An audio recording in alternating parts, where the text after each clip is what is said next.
جو لوگ کپڑا استعمال کرتے ہیں خاص کر ماسیاں، وہ کہتی ہیں کہ پھینکنا نہیں چاہیے، اس کو دھونا چاہیے، اور نہ دھوئیں تو بہت گناہ ہے.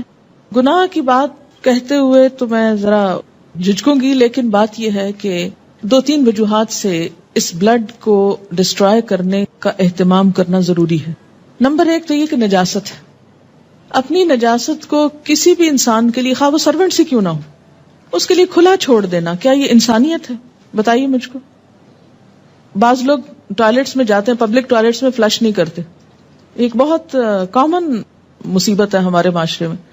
کوئی بھی ایمان والا بندہ، کیونکہ طہارت نصف ایمان ہے، اپنی نجاست خواہ وہ کسی قسم کی ہو دوسروں کے لیے کھلی چھوڑ دے گا، کیونکہ اس میں صرف کسی دوسرے کی نجاست کو نگاہوں سے دیکھنے سے بھی اذیت اور تکلیف ہوتی. ایسا نہیں کرنا چاہیے. اس لیے اس بلڈ کو دھو کر بہا دینا چاہیے. ٹیپ کے نیچے رکھیں، تھوڑی دیر کے بعد بہہ جائے گا.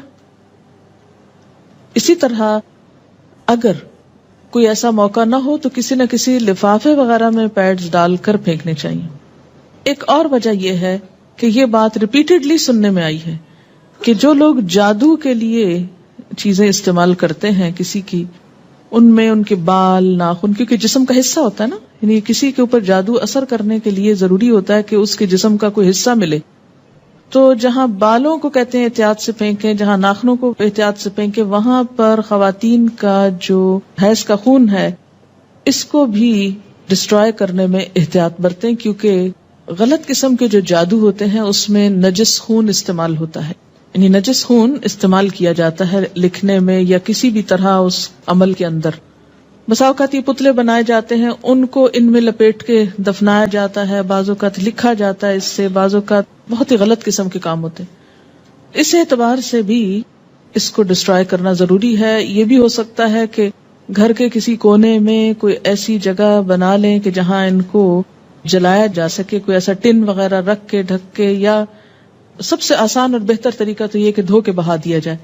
لیکن اگر وہ مشکل ہو، ممکن نہ ہو، تو کوئی بھی طریقہ جس سے یہ نجاست کسی کی نگاہوں کے سامنے نہ آئے اور کسی غلط مقصد کے لیے استعمال نہ ہو سکے، یہ نہایت ضروری ہے. استحاضہ کی وجہ سے انسان کی عبادات بہت افیکٹ ہوتی ہیں، گلٹ رہتی ہے، یہ بالکل درست ہے. لیکن یاد رکھیے کہ جہاں تکلیف ہوتی ہے وہاں اجر بھی ہوتا ہے. تو جب کبھی بھی ایسی کوئی حالت بے چینی کا سبب ہو، تکلیف کا باعث ہو، صبر کرتے ہوئے اللہ سے بہترین اجر کی امید بھی رکھیں اور وسوسے کا شکار ہوئے بغیر اپنی عبادت جاری رکھیں. ویڈیو کے نیچے سبسکرائب کے بٹن پہ کلک کریں، بیل کے آئیکن پہ کلک کیجئے تاکہ ہر نئی ویڈیو کی نوٹیفیکیشن